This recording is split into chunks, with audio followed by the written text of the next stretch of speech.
Bonjour Manouya, aujourd'hui je reçois Corinne Rebaud qui vient nous apporter ses derniers petits ouvrages que je viens de feuilleter, ça donne vraiment envie. Merci Corinne. Bonjour Martine, bonjour Manouya, bonjour à tous et merci beaucoup de me recevoir. Alors on commence par lequel? Parce que en fait ce sont des petits ouvrages qui ont nécessité beaucoup de travail, je suppose, et qui offrent un condensé de certaines périodes. Donc on va commencer par, Tahiti de 1767 à nos jours. Voilà, alors l'idée directrice en écrivant ce petit ouvrage, c'était de faire une espèce de chronologie illustrée avec des petits textes. Et donc un certain nombre d'illustrations. Une partie, ce sont des photos que j'ai prises et d'autres, des documents historiques. Et donc, l'idée, c'était de transmettre une chronologie illustrée. Alors, soit un jeune public qui peut être un public scolaire, école et collège, à des adultes.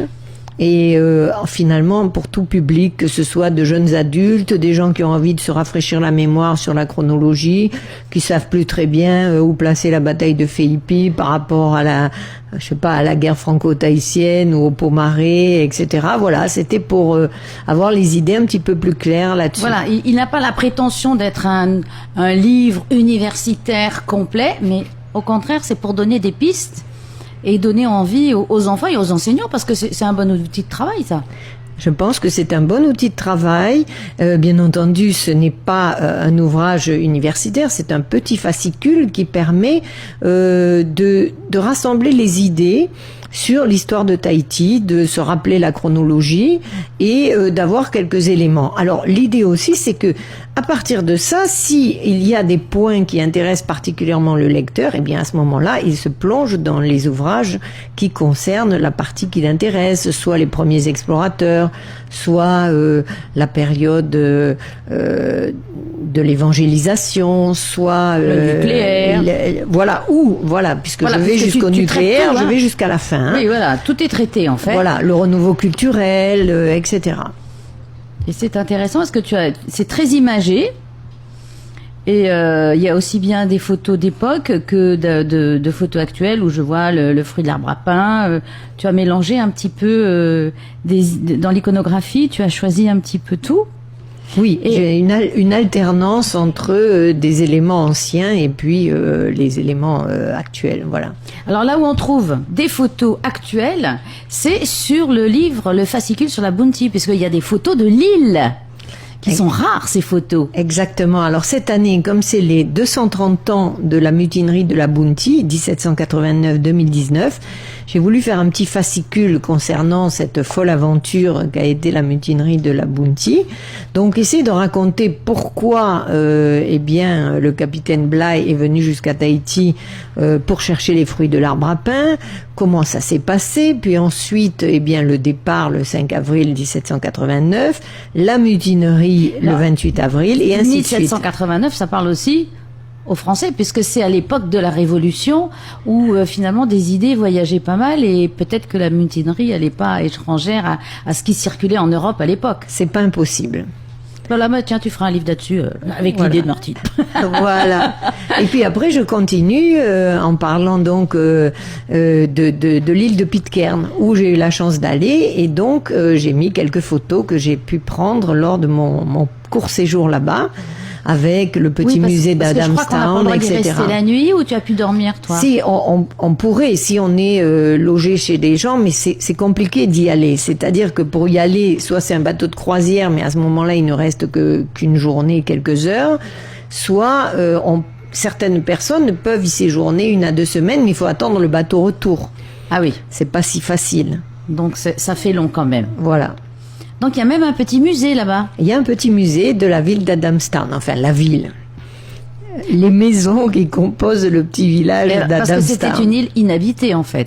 Alors quand Fletcher Christian arrive sur la Bounty en 1790 avec les mutins qui ont voulu le suivre parce qu'une partie est restée à Tahiti. Mais parmi les mutins qui veulent le suivre, ils finissent par trouver l'île de Pitcairn qui était pas facile à trouver parce qu'elle n'était pas très bien positionnée sur les quelques cartes qui étaient à disposition en ce temps-là, eh bien, ils vont s'y établir et elle est déserte à ce moment-là, l'île. Et c'est eux qui vont la peupler finalement. Et elle est toujours peuplée d'environ 47 habitants qui sont les descendants de ceux-là. Enfin, en partie. Alors, nous avons aussi un autre aventurier, Herman Melville. Alors, Herman Melville, c'est à l'occasion du bicentenaire de sa naissance que j'ai fait ce petit livret. Donc, il est né le 1er août 1819. Et donc, cette année, ça faisait 200 ans de sa naissance. Alors, le lien avec la Polynésie, c'est que il a fait son séjour, il a fait un séjour aux Marquises, et puis aussi à Tahiti. Voilà, il en a sorti un livre d'ailleurs. Et voilà, lorsqu'il retourne aux États-Unis, 2 ans plus tard, paraîtra le fameux Taipi, son premier roman, qui est un immense succès, et qui est le premier roman concernant les Marquises. Puis suivra un autre qui s'appelle Homo, qui raconte la fin de l'aventure aux Marquises et l'aventure à Tahiti. Et puis après viendra un autre livre, Mardi, qui n'aura pas beaucoup de succès. Puis enfin, il va beaucoup écrire tout au long de sa vie, mais parmi les plus connus, ce sont ceux-là. Et évidemment, 1850-51, Moby Dick. Alors Moby Dick est assez bien accueilli en Angleterre sous le titre de The Whale, mais aux États-Unis, il sera complètement anéanti par les critiques, considérant que ça n'a pas de sens, une histoire comme ça, pour chasser une baleine à travers les océans, etc. Et semble-t-il que... Pourtant, c'est la métaphore. Voilà. Personne... Ils sont peut-être pas très métaphoriques, il y a qu'à voir qui les gouverne en ce moment. Alors, il est possible qu'en 1850, ce n'était pas très clair. Voilà, ouais. Il faudrait poser des questions. Et donc, tu l'as mis en parallèle avec Radiguet. Je l'ai mis en parallèle avec Radiguet parce que il est exactement au même moment aux Marquises, 1842. Il y a d'un côté Herman Melville, qui lui est le jeune aventurier qui a déserté, parce qu'en fait, s'il se retrouve aux Marquises, c'est parce qu'il a déserté de son baleinier. Et Radiguet, lui, est le secrétaire du Petit Thouars sur la Reine Blanche, c'est-à-dire le bateau conquérant qui vient prendre possession des Marquises. Donc 2 points de vue différents, 2 titres différents, enfin beaucoup de choses différentes. Oui, les titres, on les rappelle. D'un côté, Melville écrit son premier ouvrage, son roman qui s'appelle Taipi, et Radiguet va intituler son livre Les Derniers Sauvages. Tout est dit. Tout est dit. Donc voilà, donc ça c'est plus particulièrement Melville. Et là, Tahiti et Moorea. Alors là, il est plus épais, c'est l'archipel de la Société. Mayao, Mehetia et Tetiaroa. Donc pourquoi c'est géographique, c'est... Alors là, celui-là, il est à la fois un petit peu de géographie, un petit peu d'économie, de façon très brève. Et puis ensuite, on revient sur l'histoire, puisque c'est quand même... ma passion, et donc on revient sur l'histoire, et là je vais approfondir certaines parties, comme par exemple je développerai davantage précédemment je ne l'avais pas développé, la Mamaya, qui est quand même quelque chose dont il faut parler, c'est-à-dire cette espèce d'hérésie visionnaire qui va apparaître après la mort de Pomaré II et qui va quand même durer pendant 10 ans dans les îles de la Société. Développe un petit peu pour nos amis qui ne connaissent pas. Ils ont Mamma Mia, non, c'est pas, non, pas du tout. Voilà. La Mamaya, c'est donc une hérésie. Alors on appelle ça hérésie, c'est-à-dire quand c'est un courant, contraire, on va dire, à la religion en place. Alors, le protestantisme vient de s'établir dans les îles de la Société à partir des années 1815, 1819, 1820. Et cette nouvelle religion, entre guillemets, intitulée la Mamaya, alors venue d'un terme qui voudrait dire fruits trop mûrs, fruits fermentés, dû à l'imagination trop importante peut-être des meneurs, etc. Donc en fait, eux, ils développent une religion, entre guillemets, syncrétique, c'est-à-dire que ce sont malgré tout des gens qui ont été éduqués dans la religion protestante, donc ils la connaissent bien, ils connaissent la Bible, ils l'ont lu en tahitien, enfin ils ont lu des tas de passages, et en même temps, ils prônent une pratique assidue de la prière, mais aussi ils valorisent le retour à une partie des cultes anciens, et ils veulent retirer la notion de péché du christianisme. Donc c'est une espèce de syncrétisme qui va avoir lieu pendant une dizaine d'années. Et beaucoup de chefs polynésiens vont, que ce soit à Tahiti ou aux îles sous le vent, vont être favorables à la mamaya. Alors il n'y a pas que ça, il y a le fait que on commence à s'opposer aux missionnaires qui, on considère qu'ils lèvent de trop lourds tributs, des impôts. En cochon salé, en huile de coco, donc la population commence à trouver ça un peu difficile.